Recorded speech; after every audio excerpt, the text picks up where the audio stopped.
आज sports mania में हमारे साथ एक बहुत ही खास मेहमान मौजूद हैं जो सभी महिलाओं के लिए एक इंस्पिरेशन है। We have Shweta Singh with us who is a shooter. Shweta, बहुत बहुत स्वागत है आपका। Thank you so much. Welcome to you, Shweta.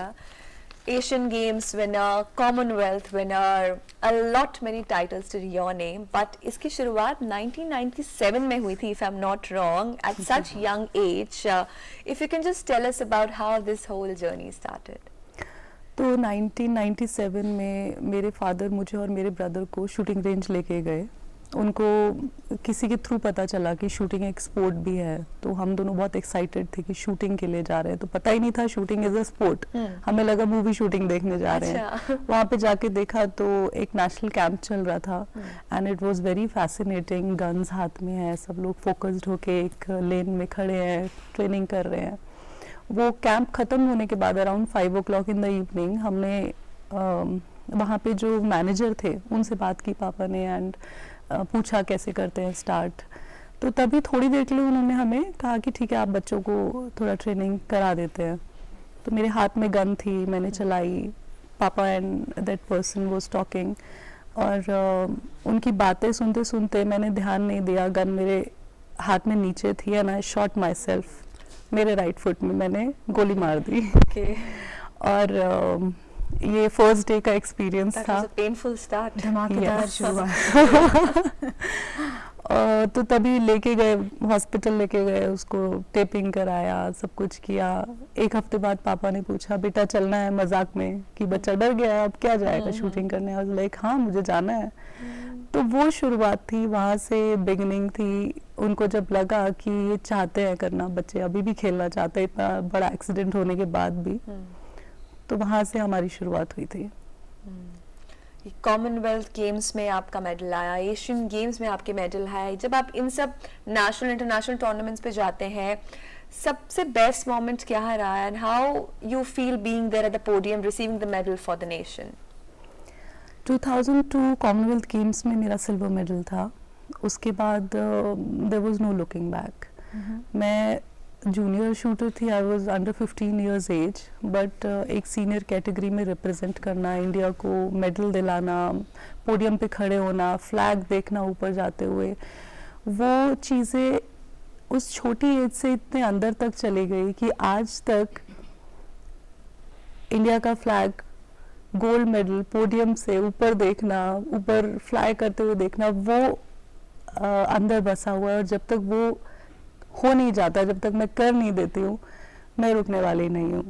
तो जर्नी बहुत लंबी है। It's been almost 27-28 years now. और बहुत उतार चढ़ाव देखे हैं, बहुत सक्सेस देखी है, बहुत उससे भी ज़्यादा शायद फेलियर्स देखे हैं, बट कहीं ना कहीं सब सिखाते चले गए हैं कि रुकना नहीं है। बिल्कुल। श्वेता, आपसे ये भी जानना चाहेंगे कि आपने कहाँ से ट्रेनिंग की, आपके कौन कोचेस रहे, उनके बारे में ज़रा बताइए। इनिशियली देखिए मेरे फादर ने मुझे सिखाया है और वो मेरे फर्स्ट कोच है और आज तक भी वही रहे हैं। जब मुझे कभी प्रॉब्लम हुई है, बेसिक्स में कुछ दिक्कत आई है, तो उन्होंने हमेशा समझाया है कि जो बिगनिंग स्टार्ट की थी एक बार वापस वहाँ पे जाओ, यहाँ से शुरुआत करते हैं।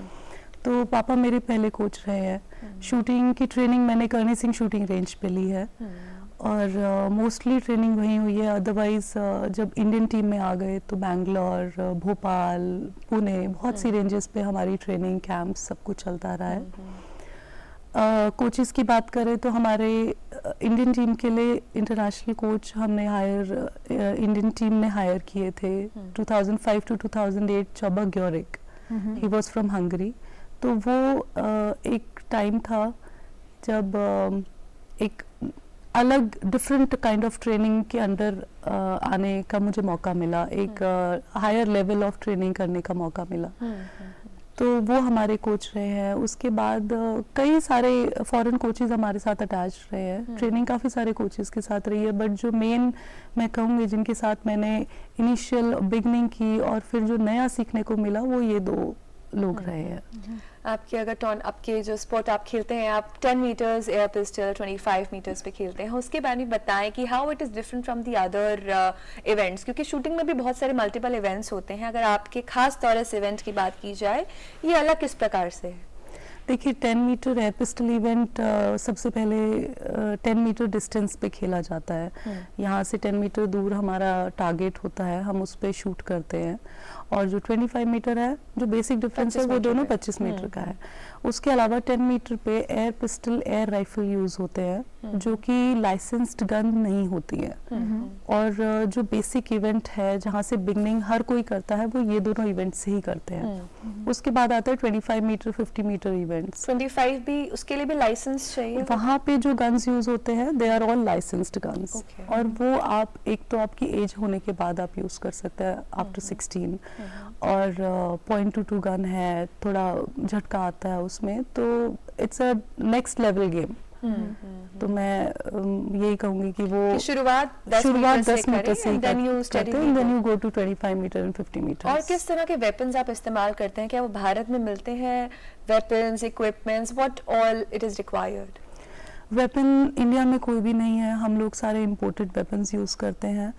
और आज की डेट में तो इंपोर्ट बहुत इजी हो गया है। हम लोगों को 1 महीने में इंपोर्ट लाइसेंस आ जाता है, फिर नेक्स्ट 2 महीने में वेपन घर पे आ जाता है। पहले काफ़ी दिक्कत होती थी। जब मैंने शूटिंग स्टार्ट की थी तो वेपन इंपोर्ट करना एक बहुत बड़ी डील होती थी। इट्स लाइक 1 साल लग जाता था वेपन घर पे आने में। तो वो 1 साल आप ट्रेनिंग कर रहे हो, कभी किसी वेपन से कर रहे हो, कभी आप रेंटेड वेपन से कर रहे हो, तो उसमें टाइम काफ़ी जाता था। और आज इसलिए हम लोग काफ़ी ग्रो कर रहे हैं क्योंकि इजी हो गई है एक्सेसिबिलिटीज इन सब में। और कोई खास कॉस्ट्यूम भी रहता है और हेड प्लग्स भी होते हैं, like we have seen in the pictures? काफ़ी कुछ होता है शूटिंग में। पिस्टल शूटिंग की बात की जाए तो थोड़ा इजी है। वहाँ पे आपका वेपन है, शूटिंग शूज़ होते हैं, फ्लैट सरफेस शूज़ होते हैं ताकि आपका बैलेंस बना रहे।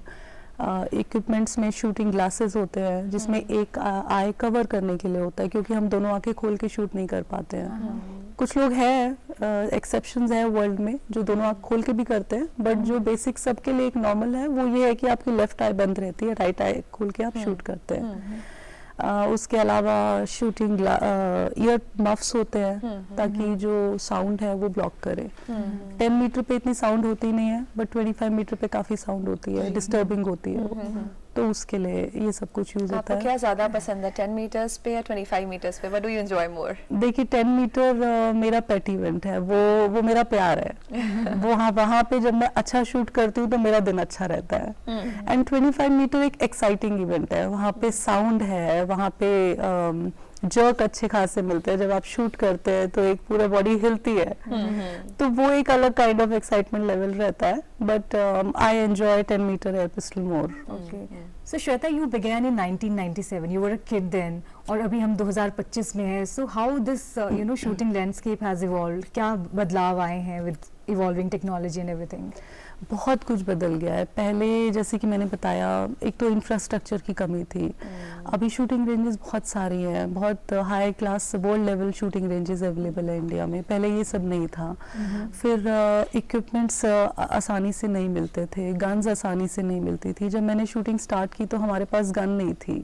देन हमने इंडिया में ही किसी से सेकेंड हैंड गन परचेज की, किसी शूटर के पास ऑलरेडी होगी, उसने यूज़ कर ली होगी, आगे नहीं यूज़ करनी है, तो हमने परचेज की। And that was very expensive for us at that time, क्योंकि इंडिया में ही खरीदना थोड़ा मुश्किल हो जाता है।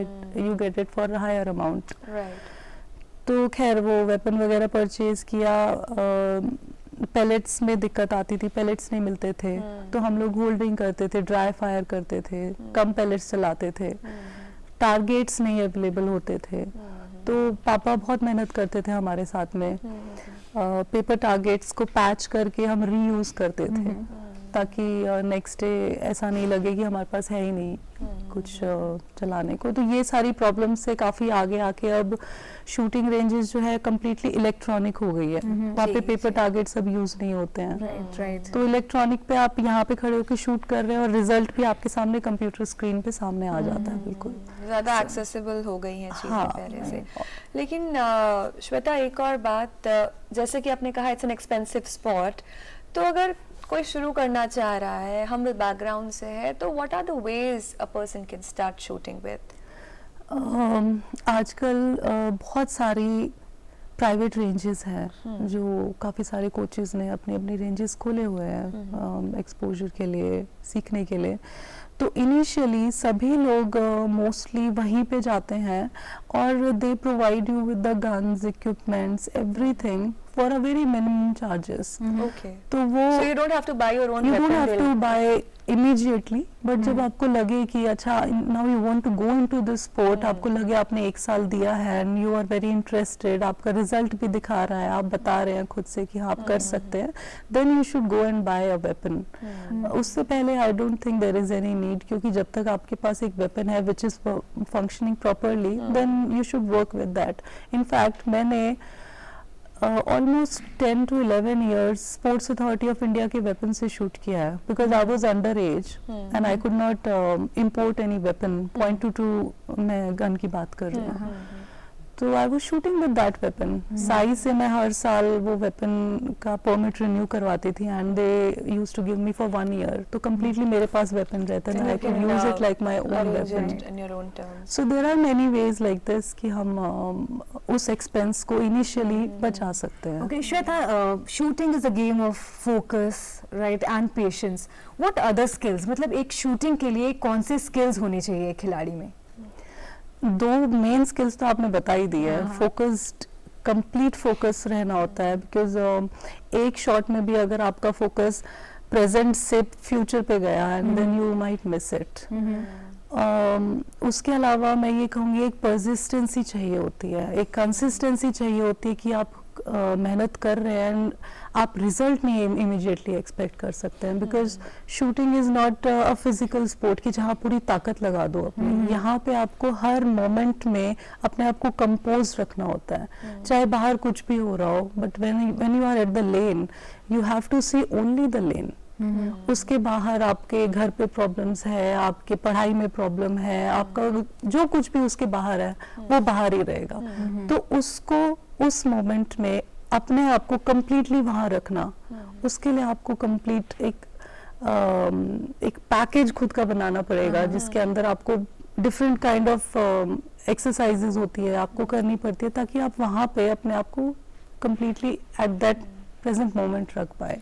एक्सरसाइज की अभी आपने जैसे बात करी, आप किस तरह अपने आप को मेंटली और फिजिकली ट्रेन करते हैं? क्या कुछ आपकी दिनचर्या रहती है? How do you train yourself? देखिए मेरा दिन तो पूरा शूटिंग में जाता है। मैं यही कहूँगी इवन रात भी सोते सोते भी शूटिंग ही चलती रहती है। सो मॉर्निंग 6 o'clock मेरा दिन शुरू होता है, जहाँ पे मैं पहले योगा और मेडिटेशन 1 घंटे का अपने आप को टाइम देती हूँ उसके लिए, बिकॉज पूरा दिन अगर मुझे एक फोकस रख के निकालना है तो मुझे वो एनर्जी चाहिए होगी।